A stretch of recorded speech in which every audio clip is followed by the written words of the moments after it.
مصر هتتعادل مع استراليا وهتكسب في ضربات الجزاء. خلي بالك انا جايلك قبل الماتش ب 24 ساعه اقول لك الكلام ده، والكلام اللي انا بقوله ده مش امنيه ولا توقع ولا تحليل كروي، الكلام ده كله مكتوب ومتسطر من قبل الماتش اصلا ما يبدا. فاكرين قبل كاس العالم لما عملت فيديو وطلعت قلت فيه ان كل اللي بيحصل في كاس العالم واللي هيحصل سيناريو مكتوب، ونتائج المباريات دي بتكون متستفه ومكتوبه قبل الماتش ما يبدا اصلا. لقيت اغلب الكومنتات الناس بتقول انت مجنون، انت بتالف، انت بتخترع، ايه يا عم نظريه المؤامره اللي انت عايش فيها دي؟ حتى انا ربطت نفس الفكره بفكره المصارعه الحره اللي احنا كنا بنتفرج عليها زمان ومصدقينها ومفكرينهم بيكسبوا بجد. دلوقتي اصغر واحد فينا واغبى واحد فينا بقى عارف ان هي تمثيليه بتتمثل، بيبقى متفقين هتعمل كذا وتعمل كذا وفلان اللي هيكسب. لو انا جيت لك من 20 سنه وكنت قلت لك ان المصارعه الحره تمثيليه مش حقيقيه كنت هتضحك عليا، بس انا كنت صغير بقى. الكوره بقت كده بالظبط، ونفس السيناريو اللي بيحصل في المصارعه زمان هو اللي بيحصل في الكوره حاليا. انا في الفيديو اللي فات قلت ان الكوره بتتكتب بسكريبت يا باشا، مين اللي هيكسب المباراه ومين اللي هياخد كاس العالم، ومتحدد من دلوقتي مين اللي هياخده. حتى قلت البرتغال اللي هتاخده، وادينا مستنيين ونشوف، والناس كلها شكت في الكلام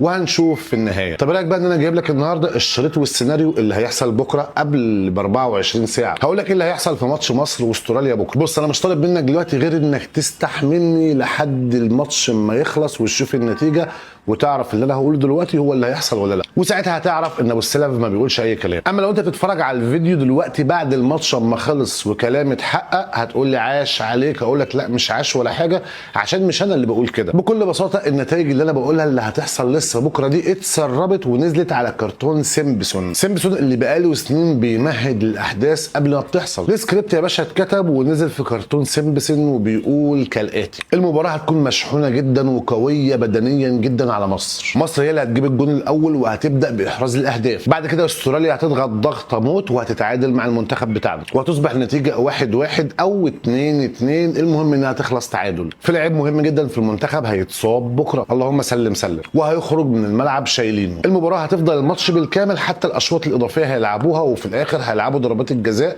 ومصر هتكسب في ضربات الجزاء نتيجه 4-3. من عندي بقول لك ممكن مصطفى شوبير ده بره عن سيمبسون يصد ضربه جزاء بكره. دلوقتي ممكن تقول لي دي مجرد توقعات، دي مجرد مش عارف ايه، اقول لك يا عم اصبر لبكره هتشوف الماتش بعينك وبعد كده تعالى اتكلم. بس لما الكلام اللي بقوله دلوقتي قبل الماتش ب 24 دقيقه يحصل بالنص تبقى تصدقني لما اقول لك ان كل حاجه بتتكتب بسكريبت قبل المباراه، وتعرف ان العالم اللي احنا عايشين فيه ده مش ماشي هباء كده، في اشخاص فوق قوي بيحركوا العالم بصوابعهم. المهم سواء انا بهتش او بتكلم بجد، دعواتكم للمنتخب المصري باذن الله عشان الماتش بتاع بكره ده مهم جدا. لو كسبنا فيه هنطلع من دور 32 هنخش في دور 16 وان شاء الله. يعني احنا كنا فخورين باللي بيحصل، ودعواتكم للمنتخبات العربيه الشقيقه زي منتخب المغرب، ان شاء الله يا مصر يا المغرب يعملوا حاجه مشرفه في كاس العالم ده.